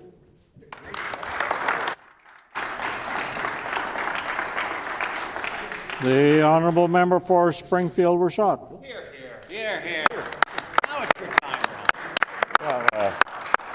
Well, I'd like to add my voice to this debate. I'm surprised no other New Democrat wants to speak to this, but I guess the only small business owner on their side has already spoken, and the rest have really very little to say on this. So first of all, I would like to say that I'm perturbed that in her first sentence of her speech, the member for Seine River attacks her opponents, real or imaginary.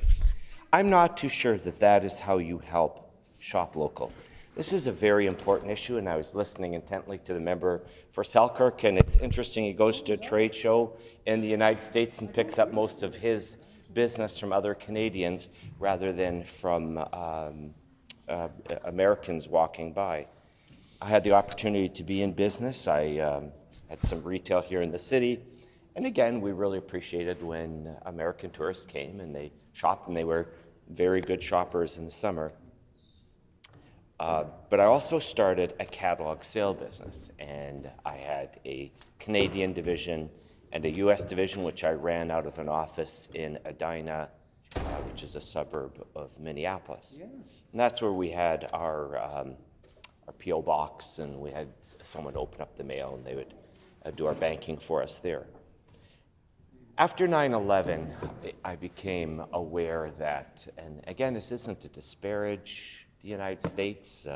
They're our neighbors. We share a big border, but business is business. And I realized quickly that the United States will always be for free and open commerce as long as it benefits them. And if it doesn't benefit them, they then change the rules to benefit them, and that's their idea of a free and open system. I realized very quickly that I could not compete against competitors in the United States. They would go to the parent company, and anything and everything, whether real or imagined, they would criticize what I was doing. And finally, I drove down to Detroit, and I walked in on my competitor, and I said, why don't you just buy me out? And I sold them the whole U.S. side of my operation. Actually, it was the best thing I ever did. And then I focused on catalog sales within Canada. Interestingly enough, many of my clients from the United States wrote back and said, why are you not sending us your catalog anymore? Why are you not doing business in the United States? And I said, I've divested. And they indicated that as soon as I was out of the market, the prices went up 50%. They doubled. And that is how the United States does business. And I think we have to be aware of that. And I think we have to be cognizant of the fact that we now have a sense within the United States, and we pin it all on one individual, but I believe there is a sense in the United States that the world has taken advantage of the U.S., that any kind of economic failing is not because of their business practices or the way that they are doing things. It is everybody else's fault.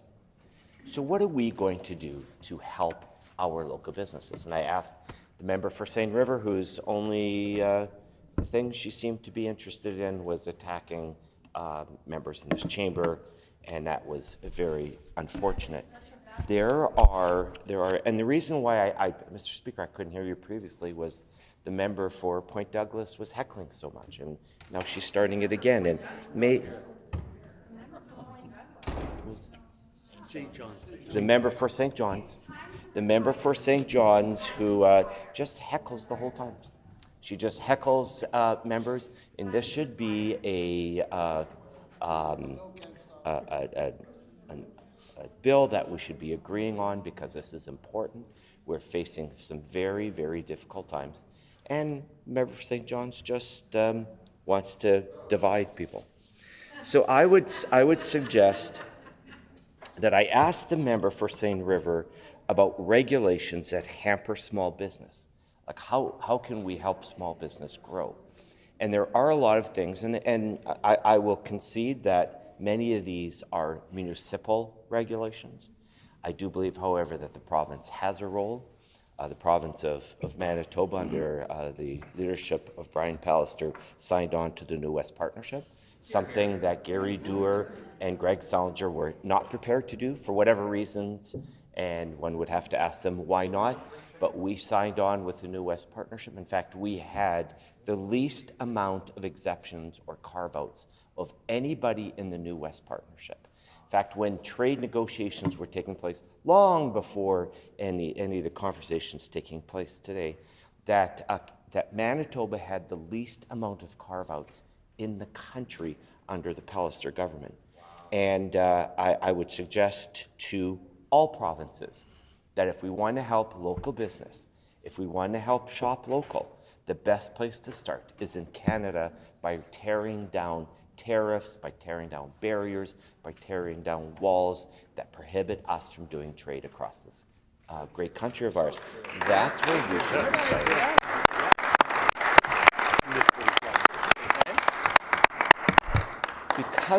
Because of Manitoba having I believe, a good story to tell, I believe we have credibility when it comes to tearing down barriers to small business, to do business across this country, to shop local, not just within Manitoba, not just within Western Canada, but across this country.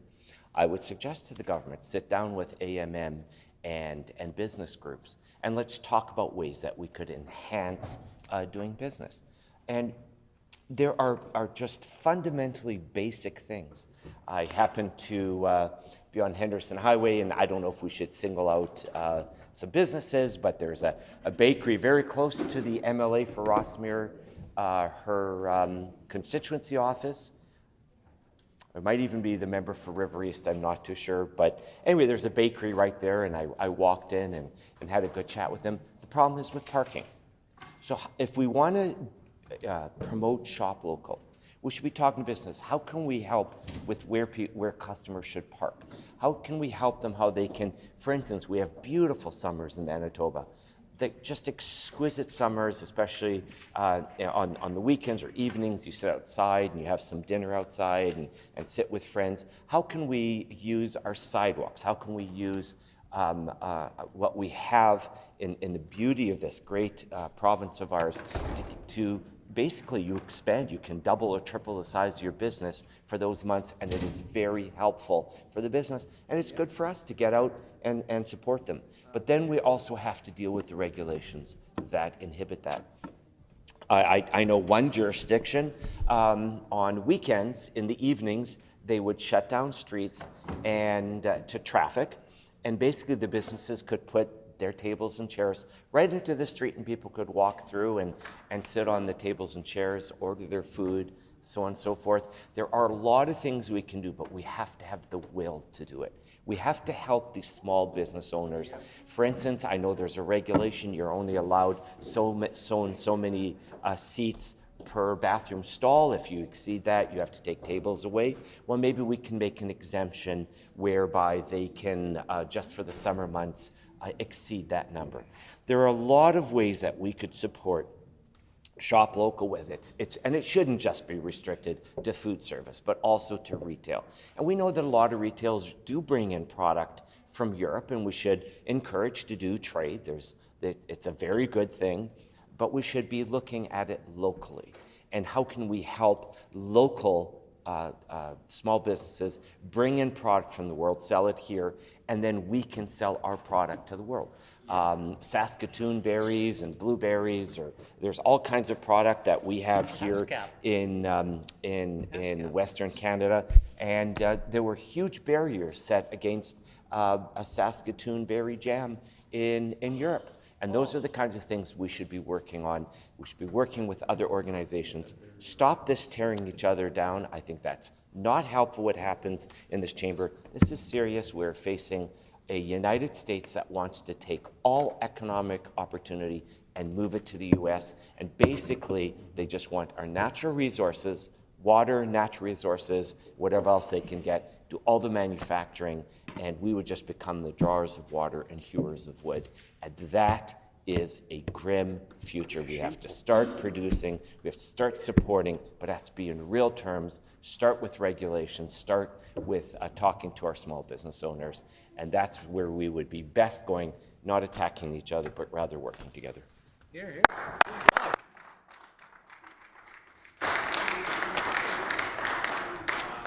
Just before recognizing another member, we have seated in the public gallery from Ecole Howden 30 grade 4 students under the direction of Janelle Gang. This group is located in the constituency of the Honourable Member for Southdale. The Honourable Member for Morden Winkler.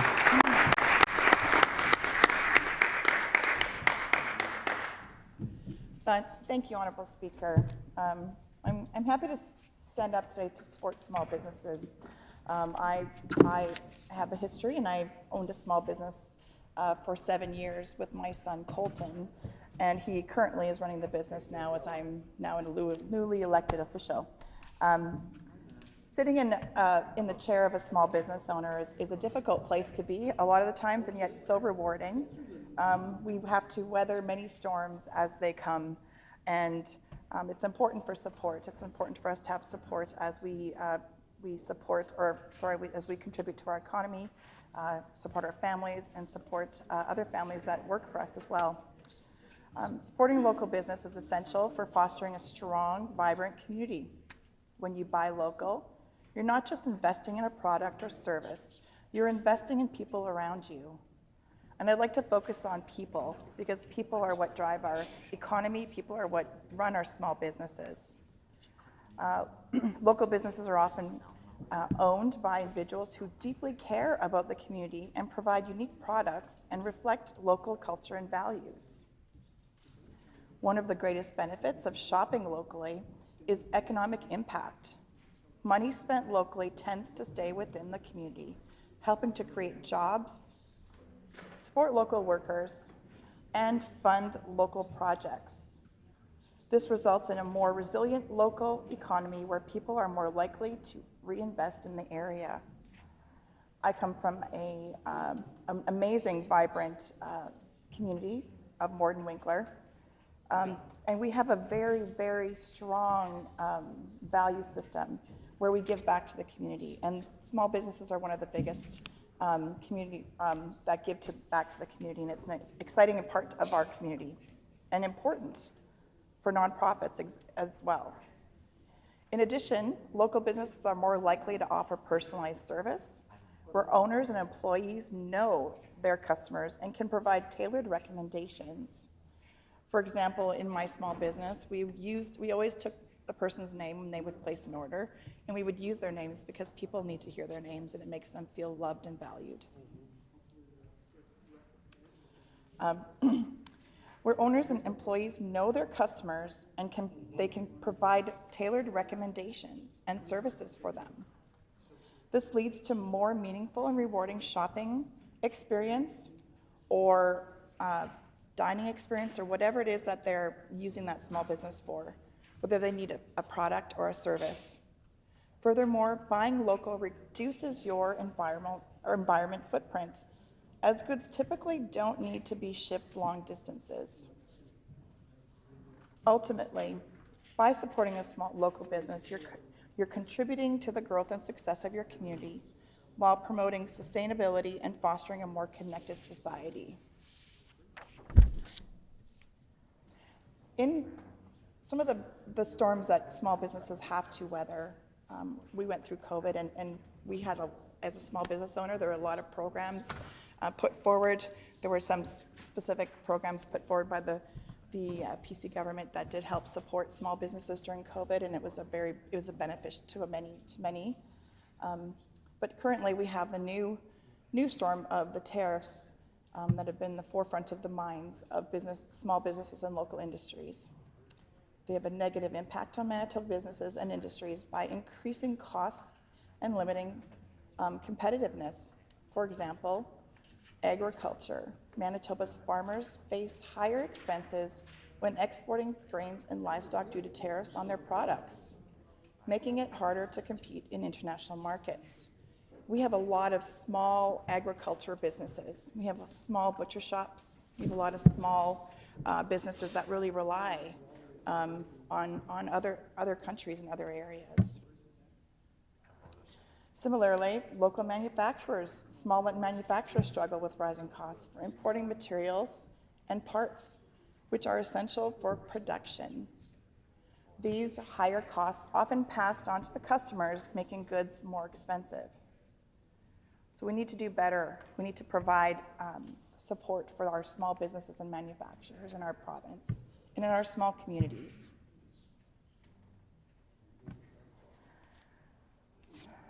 Recently, the imposition of tariffs by the Trump administration has created challenges for local small businesses, but it I just want to say that by choosing Canadian, we help our businesses thrive in the face of global disruptions and reduce the impact of tariffs on our wallets.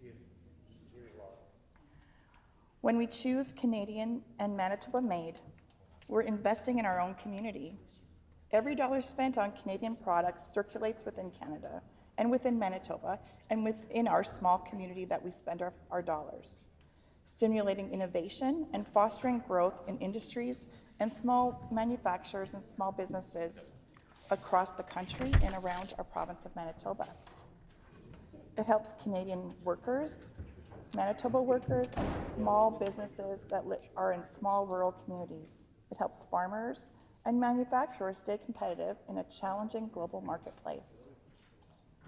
Moreover, buying Canadian ensures that we're not just avoiding the impacts of tariffs, but also supporting higher environmental standards by keeping our products local. It helps us to ensure that purchases align with the sustainability goals that we have in our communities and in our province. Buying Canadian, we're not just counteracting the negative effects of tariffs, we're also building a more resilient, self-sufficient economy. So let's make the choice to support local businesses, and let's help Manitoba and Canadian workers, and strengthen our economy in a time when it matters most. Interprovincial trading is crucial to strengthening Canada's economy and Manitoba's economy, helping support the small businesses in our communities. By reducing barriers to trade between provinces, we can foster greater collaboration and allow businesses to access larger, diverse markets. This not only increases competitiveness, drives innovation, and improving product quality, but it also lowers costs for consumers and services flow more freely across provincial borders.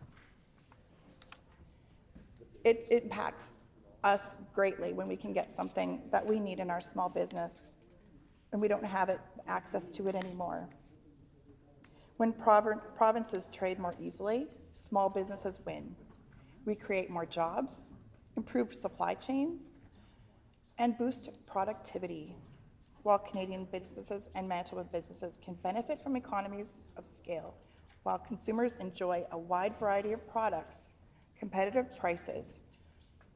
Strengthening interprovincial trade also means that regional economies become less vulnerable to global disruptions, and that's what we want.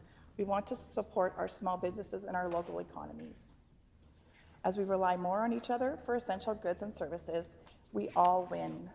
Small businesses, manufacturers win. Diversification is also a key. By encouraging Manitoba industries to expand into new markets across different provincial lines, but also in our communities as well. Supporting industries like agriculture, manufacturing, technology, are all things that we can really, really grow on and elaborate and constantly grow and become new ideas and new things that we can do. As we support our small businesses, we need to encourage them to step out. We need to support them in whatever we can to make sure that they have the access to the things they need and to continually encourage small businesses to keep going. As this is a difficult time, a lot of small businesses in my community, they're closed off to a lot of the products that they had in the past, and they're looking for new places to find the things that they need. So we need to make sure we are flexible, we're supportive, and we're looking at what they need as government, as legislators. We need to put aside our own issues, and we need to support our communities and our province and our people in our communities and our small businesses. Thank you. Hear, hear.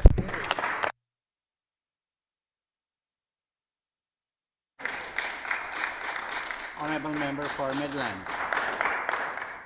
Thank you, Honourable Speaker. And when seeing this resolution come forward by the member opposite, it's very telling that they're all talk and not a lot of action. And this is what we've been hearing from small businesses and stakeholders across the province, that they are not getting the support that they need from this NDP government, especially in uncertain economic times that we are facing currently. Last Thursday, we spent a significant amount of time bringing forward a very meaningful solution to help support and protect small businesses as well as Manitoba workers, and that was to move forward with the phase out of the payroll tax. However, during that time, the members opposite didn't talk about the payroll tax at all. They seem to not have any understanding that this continues to be the largest tax burden that Manitoba small businesses face. In fact, they regularly put words on the record that it's just large corporations that benefit from a reduction in payroll tax without realizing that majority of businesses in Manitoba, over 98% of them, actually employ less than 99 workers. Even in the answer that the member opposite gave when I asked about the phase out, she was unable to answer this question. They simply do not seem to understand what types of burdens that Manitoba businesses face day in and day out here in this province. Similar to my colleague, the MLA for Selkirk, I've worked in business, I've worked for small business, I've worked for large business, I've owned my own business. I fully understand the impact that high taxes have on businesses. Businesses can only absorb so much. In addition, we're expecting these businesses to increase the number of jobs that they employ, to increase wages on workers. But the reality is that the NDP isn't doing anything meaningful to actually help these small businesses during difficult times. I also find it ironic that this NDP government is talking about making life more affordable with a cut to the gas tax, when in fact they increased it to the largest rate in Manitoba history. And now let's just kind of go through those numbers. A 10% cut, that is 90 cents. Every time I fill up my car. That is not even a Happy Meal in a given month. That is not saving Manitobans or Manitoba businesses any meaningful dollars in reality. The NDP's actions speak louder than words, or their lack of actions, or the actions that they actually are taking are actually having a negative impact on how businesses and small businesses operate. They talk a big game about the economic horse, pulling the social cart. However, what business is going to come to Manitoba and invest when we have some of the highest taxes on businesses across the country? This is just not realistic. It is just not how businesses operate. They certainly won't be growing under those types of economic conditions, and it's getting worse. What we saw last year when the NDP government brought in BITSA, they didn't even consult with the business community about what those labor challenges were going to do to those businesses. Again, I go back to what business is going to come in and invest and grow jobs here in the province when block after block and red tape after red tape is increasing as a result of this NDP government. This does not show support for small businesses in Manitoba whatsoever. In fact, the policy decisions that they are making is a deterrence for small businesses to continue to operate. Now, I look at my own constituency. The largest town in my constituency is just over 3,000 people, 3,500 people, give or take. My entire towns in my constituency revolve around small business. The largest business in my constituency in terms of employment is just over 500 people. They have to bring individuals and workers in from Winnipeg. They bus them down to Rosenort. That's where they're employed, but that's the largest. The majority of businesses are under 100 workers in a given location. The NDP's actions do not match their talk. We see a lot of fluff coming out of the members opposite. They claim to be standing up for businesses, but in reality, when you talk to the business community, they are not. Even the fact that the Minister of Finance brought in a deferral on the payroll tax for 3 months, while small businesses actually have to apply to get the deferral, what small business is going to take that time for a 90-day deferral when the government is going to come back and collect that anyway? These are fluff policy announcements. They're trying to show they're doing something for the community when in reality, they're not. And businesses are taking notice that they are not getting the support from this NDP government that they expect or deserve. I want to speak to something that I actually find quite comical, is the Manitoba government's Buy Local ad campaign. And it includes spending on social media of American companies. And there's actually an article by Steve Lambert, Canadian Press, said the NDP government said the campaign would be on digital platforms, billboards, and radio. And the premier didn't directly answer Wednesday when asked whether some money would go to non-local media platforms such as Facebook. But yet, the next day, ads were popping up on Facebook and Instagram. 1/3 of $140,000 cost is slated for digital advertising as a result of this Buy Local campaign. This is ironic, Honorable Speaker, and this is exactly what I talk about when actions speak louder than words. So on one side, we're not getting any meaningful action to actually support small businesses, and on the other hand, the action we're getting is not supporting small businesses. I haven't seen any local advertising in my local papers, on my local radio.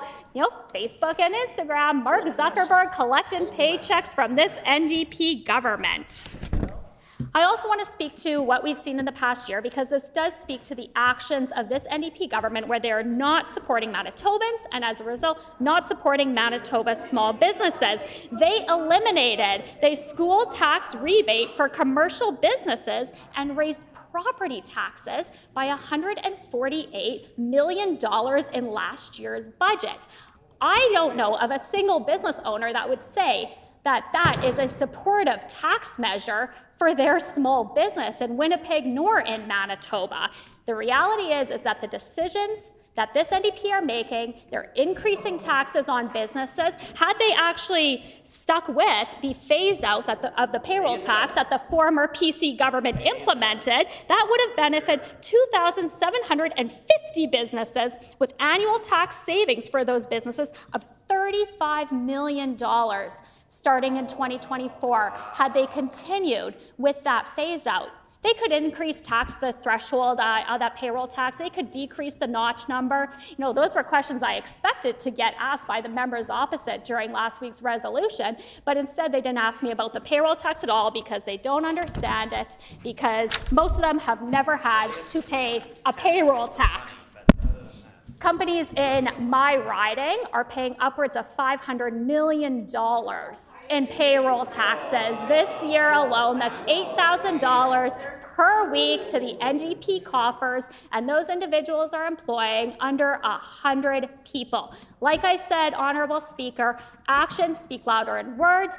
The reality is that these small businesses cannot absorb more taxes, especially right now, especially in uncertain economic times. We hear the NDP, sure, they stand up and they talk about U.S. tariffs. We're also in a trade war with China.